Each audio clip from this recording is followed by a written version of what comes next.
our leaders.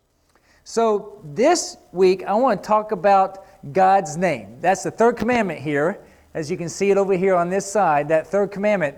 And I want to look at it and see what it says, because I think sometimes we have some of the wrong understanding of this scripture, and I just want to look a little deeper into it. So it says here, "You shall not take the name of the Lord your God in vain, for the Lord will not leave him unpunished who takes his name in vain." Okay, so I'm going to look, I don't do this often, but I'm going to look at the Hebrew a little bit here and see really what it says. But generally what's taught here, think about, what does this mean to you? Think about all the sermons and lessons you've heard before, and it's probably some of these here, because this commandment or instruction has some common understanding that's been taught over the time. And these teachings are good, okay? But I'm going to think about whether that's what it's saying. One, don't curse using the name of God.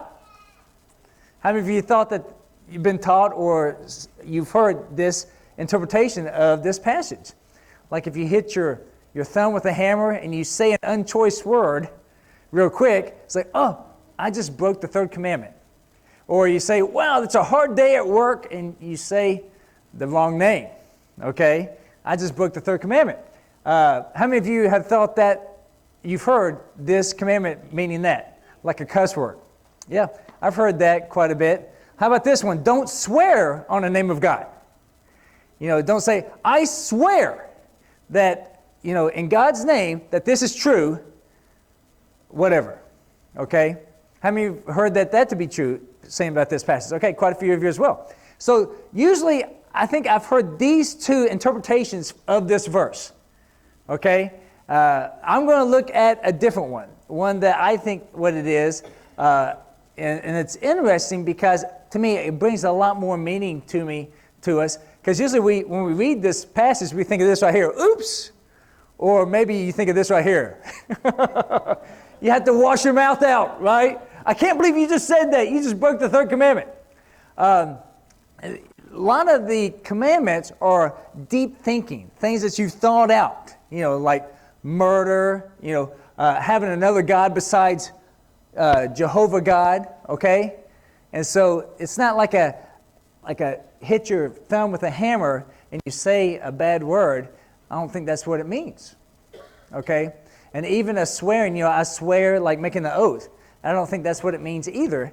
Both of those things are good to teach, okay? We shouldn't say bad words or even use euphemisms, okay, of those bad words. And we shouldn't swear. There's passages Jesus speaks about those as well. But I want to look at something a little bit different. Now, Dylan has been doing a good job in Sunday morning this quarter teaching about how to read the Bible, how to study the Bible. And one thing that he brought up today is very apt timing, is looking at different versions. Okay, different versions. A lot of times when I study, I look about 4 versions at a time just to see the different interpretations there. And so this here, I want us to read this passage again, but I'm going to read the NASB that I preach from, that I usually use. That's my favorite version, but of course I use different ones at different times. And the NIV, okay, and see the difference there. So once again, the NASB version in black, "You shall not take the name of the Lord your God in vain, for the Lord will not leave him unpunished who takes his name in vain." So that first Lord there, it uses Jehovah. Okay, and that is, God told Moses his name for the first time there at the mount. And the second time, God is a Elohim. All right, so you got 2 different words there.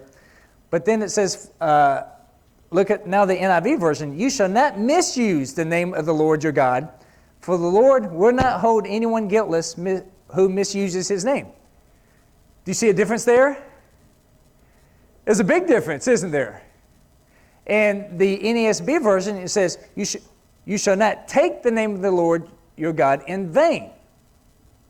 Take vain. In the NIV version, it says, you shall not misuse the name of the Lord your God. Where's the vain? Where's take? Right? Which one's right? And so it's good sometimes to be able to look deeply in these things. And I almost always go towards the NASB or the ESV version, but this time I would say the NIV is more accurate. with this interpretation here, and I want to explain to you why. Because where the NASB uses take in vain there, the NIV puts both those words together and say misuse. Okay? But I'm going to use even a different word there. So there's two words here that are important to understanding this passage.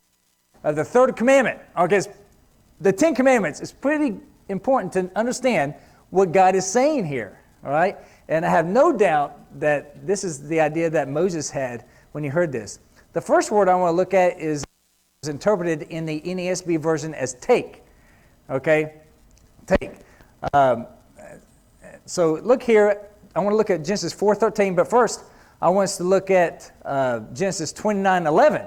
Okay? And this word, nasa, is used. That word for take, nasa, in Hebrew, is used here in Genesis 29 and the other one as well. So it says, then Jacob kissed Rachel and lifted his voice and wept. Do you recognize the word that was used for take? It's the word lifted. Okay? So that Hebrew word, nasa, means to take, lifted, okay, lift up. And so here, when it's talking about Jacob kissing Rachel, he lifted his voice. Now, it wasn't clear simply to say the word nasa to mean that he lifted his voice. He specifically said lifted, and then they put another word there for voice, lifted his voice, okay, kind of loudly, okay, lift his voice and wept, wailed, okay, at that time. So he lifted his voice. So I would say if it was talking about lift the name of the Lord audibly, okay, it would have added the word voice there. It would have made it clearer that he was talking about speaking. So I don't think that there in the third commandment, he's talking about, when it's interpreted, take the name of the Lord, it's not saying speaking. It's not even talking about speaking. So that knocks out both of those interpretations as cursing or saying an oath in that way. Both those things, once again, are true not to do that. And then here in Genesis 4:13, Cain said to the Lord, my punishment is too great to bear. All right? That same Hebrew word here is used, that nasa word is used to bear. Okay? So that idea to bear, as you know, is mean to carry something. When Cain says this is after he killed Abel and God cursed him. He says, this punishment is too much for me to bear. Nasa, that bear. So I can't carry this burden. So this burden, this punishment that he's going to carry with him for the rest of his life is too much. So that's that Hebrew word, that same one, nasa, is to mean to bear. All right? And there in Exodus 20, verse 7, it uses that same word to just mean take. Okay, are you with me? There's many other verses I could use, but I think these two are aptly to show what I'm talking about here. So I would say a good interpretation of this is carry the name of the Lord, Jehovah. All right? And I want to get into what does that mean. And a good example that comes to my mind, I have a life example here. When I was about 15 years old, I had a little part-time job of mowing some of the yard at church. The church there was in between mowers, and someone asked me, hey, David, would you want to do that? We'll pay you. Something like, sure, I'll do that. So I did that for about 2 months, for whatever reason, mow the islands and things like that. And I was going to do it. I usually did it on Saturday, maybe like most 50. I was 16 because I was driving. And I was going to wait until Saturday to do it. And my dad said, hey, don't forget to mow. I said, got it, Dad. I'm going to do it. And so Friday, I could feel my dad was getting anxious. I was like, he said, David, you need to mow this. I was like, Dad, I will. I'm going to do it tomorrow so it's nice and fresh. Okay, and this is before we had apps that tell us about the weather and everything. And so I was always nervous that it was going to rain, it wouldn't get mowed. And so I was actually getting ready to mow it that Saturday. And my dad says, David, you have to mow this area. And I was like, Dad, I'm going to do it. And he got really strong. I don't know if he didn't have his coffee that morning or whatever. He says, David, what you do, it reflects on me. If you don't do a good job, it hurts our name. And as long as you live here, you will not tarnish my name. I was like, okay, I'll mow it, okay? Now, and so that was so important to my dad that I didn't do anything to embarrass the last name Edmonds, especially in the church there, okay? That's important. There's something there about representing your name, carrying the name that I did, and being a good ambassador of that name. Now, I think that's kind of gone out nowadays. A lot of people don't think anything about it. I'm my own person. I'm not tied to any family or name. Well, that's very new. For ages, what you did brought honor or dishonor to your family name. And that was a big deal. It was a big deal to my dad. And so it's just interesting. And so this is carried on here as well. When it says, carry the name of the Lord Jehovah, it means something. And so when the NIV says misuse, miscarry, that's what it means. Because this word vain here, look how it's also used here in Exodus 23:1. You shall not bear a false report. Do not join your hand with the wicked man to be a malicious witness. All right? Do you pick up that same word there that's used as in vain? It's the word false. Okay? False or incorrectly. All right? And so if we use those two words together, carry incorrectly or falsely. All right? Sound like being a hypocrite, right? And so this empty or false carrying the name of God is huge to him. It's huge to him.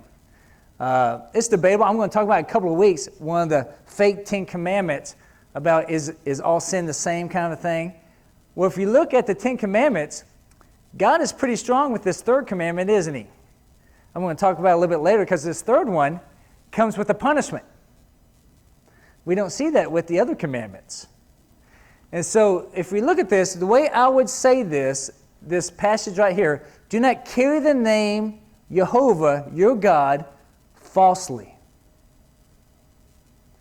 Don't call yourself a Christian, a follower of him, and not live as that is pleasing to him. Does that make sense? This is very important to him. And this is the third commandment. This is that important to God. All right? So I want to think about the implications of this. This family name, that what is in a name? Why do we have last names anyways, right? Last names are really pretty new. They haven't been around like a terribly long time. You know how people were usually remembered to not long ago? Son of somebody. Son of that person. And so if he did something wrong, David, that son of Steve, you know what he did? It means something, right? Russian, their middle name is actually a changing of their father's name. So my dad's name, Stepan in Russian, so my name would be David Stepanovich, son of Stephen. That's how important that is. And if I was a girl, that would be Stepanovna. All right, if you've heard those Russian words before. That's how important that is. They want people to know who you are the son of or daughter of. So the name means something. It's meant something for all of creation. It's this new idea is that, you know what, I'm my own person. I'm not tied to anybody. Well, that's not true. All right? You're a big product of where you came from in your family. And so when you choose to get baptized and you say, I'm going to carry the name of God. I'm going to be a child of God now. I'm going to carry his name. I am now a Christian. In Christ, I'm going to live my life. How do you live that life? Because it's interesting, a few bad examples can tear down what took generations to build. I think we're seeing that now play out. You know, a family can spend 200 years building a wonderful name for itself. And then a few people in that family, the most recent ones, can tear it all down. And that's what people will remember that family for. Okay? And I can throw many examples out there. I can say a last name, and I guarantee you think about the bad people and not the many generations of good people. Okay? And so it's very important that we understand who we represent. Who do we stand here for? And so that's why I had Seth read this passage. I had about 3 different passages that I want us to look at, but I just want to focus on this one. Look at it again. Seth, you did a good job reading this. And Jesus also told this parable to some people who trusted in themselves that they were righteous and viewed others with contempt. Pharisees. 2 men went up into the temple to pray, one a Pharisee and the other a tax collector, scum of the earth. Stood and was praying this to himself, God, I thank you that I am not like other people, swindlers, unjust, adulterers, and even like this tax collector. Pretty embarrassing. I fast twice a week. I pay tithes of all that I get. But the tax collector, standing some distance away, was even unwilling to lift his eyes to heaven, but was beating his breast, saying, God, be merciful to me, the sinner. I tell you, this man went to his house justified rather than the other, the Pharisee. For everyone who exalts himself will be humbled, but he who humbles himself will be exalted. Beautiful, wonderful parable. And I could talk a long time about it, but I just want to focus on the aspect, which one was a better example of a child of God? You know the answer, don't you? It was the tax collector. God, by the example that Jesus gave here, that God would say, the tax collector is my child, much more than this Pharisee who did all these things for people to see. Because it angers God when those that are called by His name, Christians, act evil. I would say it infuriates Him. Imagine your child, if your child's going out and using His name, which is your name, to please himself, to get extra attention, and then using that attention to act badly, even evil. Wouldn't that make you angry? I hope so. I hope you just won't say, well, it's okay. He's my son, she's my daughter. I'll protect them no matter what.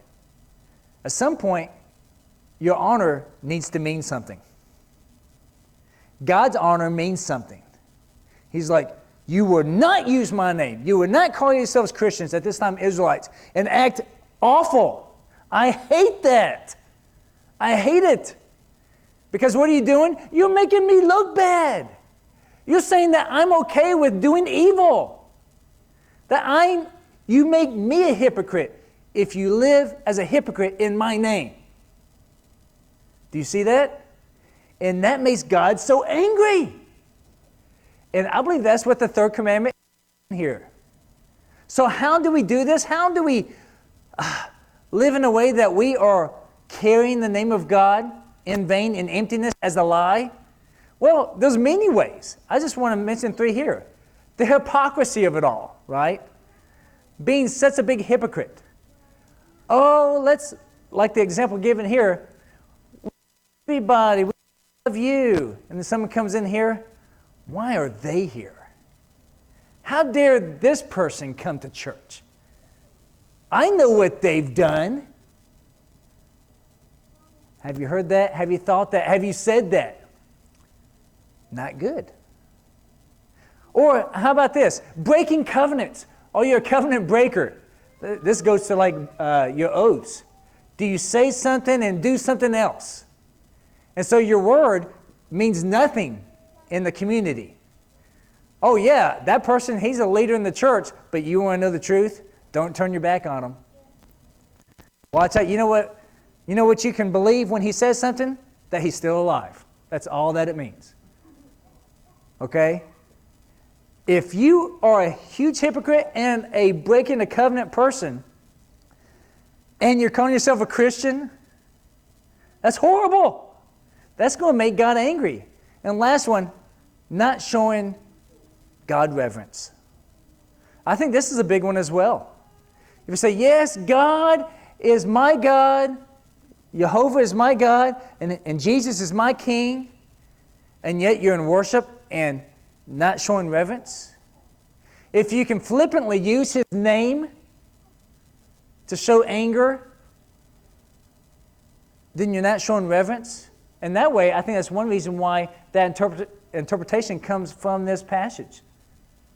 Then that angers God. How dare you say my name in another way other than showing reverence to me? How dare you? Now, this may go against the common idea of God, that God just loves. God accepts and looks over all of your sin. Once you're with Him, you can never fall away. And there's even a popular song, you can't outrun the love of God. That's just not true. You can leave God, but it's your choice. You can leave God. He never throws you away, but you can leave Him. Okay? So I believe that is what this passage is talking about, this third commandment. Carry the name of God wisely. Before you become a Christian, you need to take a serious inventory. Am I going to do this in a right way? That's why I have on these cups that many of you have. Jesus says, I'd rather you be hot or cold. But to say you're Christian, but you live like the world, it's horrible. It's like having a boyfriend or girlfriend, but they yet date everybody else. Ick. They're not really yours, are they? No, of course not. And so, what is God's response? Well, let's look at this verse again, because I've just been talking about the first half of it. You shall not take the name of the Lord your God in vain, for the God will not leave him unpunished who takes his name in vain. Well, the NIV, you shall not misuse the name of the Lord your God, for the Lord will not hold anyone guiltless who misuses his name. And it says that second part kind of worldly to make an emphasis about it. You will be punished if you do not carry the name of God with honor. If you are not a good ambassador, if you are not a good representative of God, when you say you are, you will be punished. None of the other 10 commandments talk about a punishment like this. Only this one. The other ones just say what to do or what not to do. This one says, if you don't listen to me here, I will punish you. You're not against this person or that person. You're against me, speaking for God. If you say you're a follower of me and you act improperly, he will punish. Those that disrespect the name of God will be punished severely. That should bring a little fear to us, some good fear, to make sure that we live the right life. Because God will not be mocked. He's not going to be used, his name be used just for our advantage. He hates that because it tarnishes his name. So don't call yourself a Christian and practice evil. Flat out sin. Blatantly. Now we all fall short of the glory of God, I understand. We all make mistakes and we sin.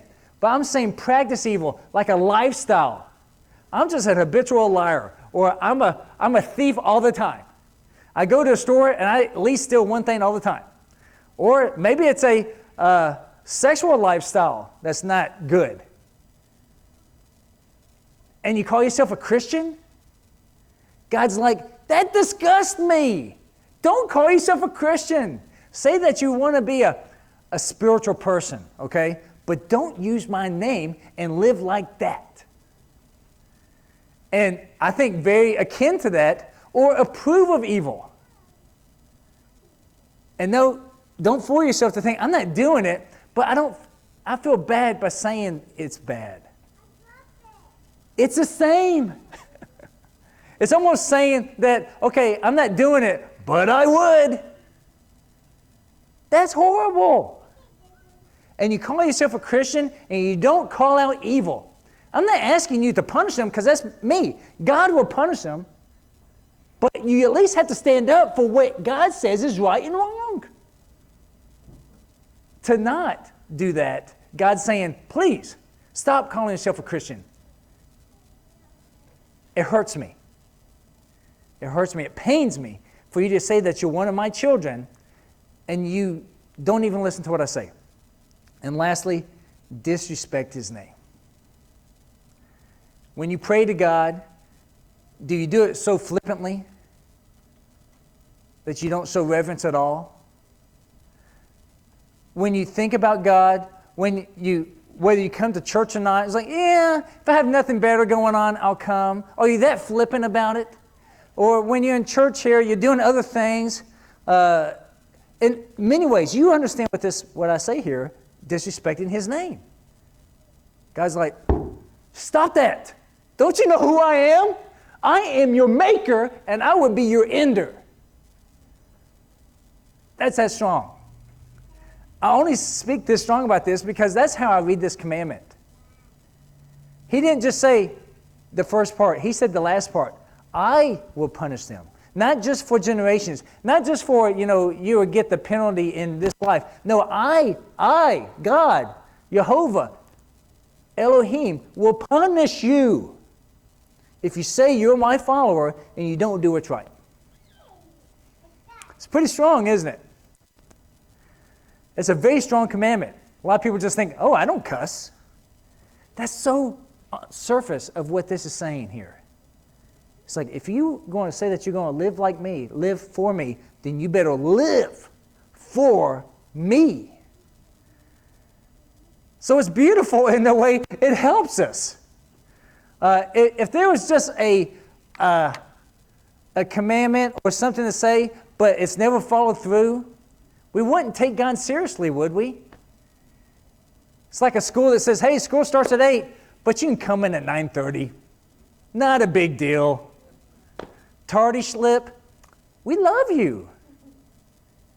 And unfortunately, that's how I think a lot of the world sees Christianity nowadays. Come in whenever you want, leave whenever you want, really do whatever you want. Because God is here for you. Wrong. We are here for God. You were created to glorify Him. He didn't create you to glorify you. All right? So, hopefully this speaks to you. I know it's stronger than usually when I talk, but this commandment is this strong. I can't joke through it. If I did, then I feel like I would be dishonoring the passage itself. And God speaks this strongly because He loves us this strongly. He wants to protect us. So He puts these guardrails in the Ten Commandments for us. That's why we want to pass them down to our children. We want them to have a good life. And so, how do we take the name of God? In baptism. As adults, when we become of age, we make that decision. It's like, I believe, and I want to take the name of God. I want to be known as a Christian. Proud of my last name, Edmonds, but even more importantly, I'm a Christian. I'm a follower of Christ. And I try to live like Him, although I make mistakes. If this touches you, if you want to respond in any way, please come forward as we sing this song.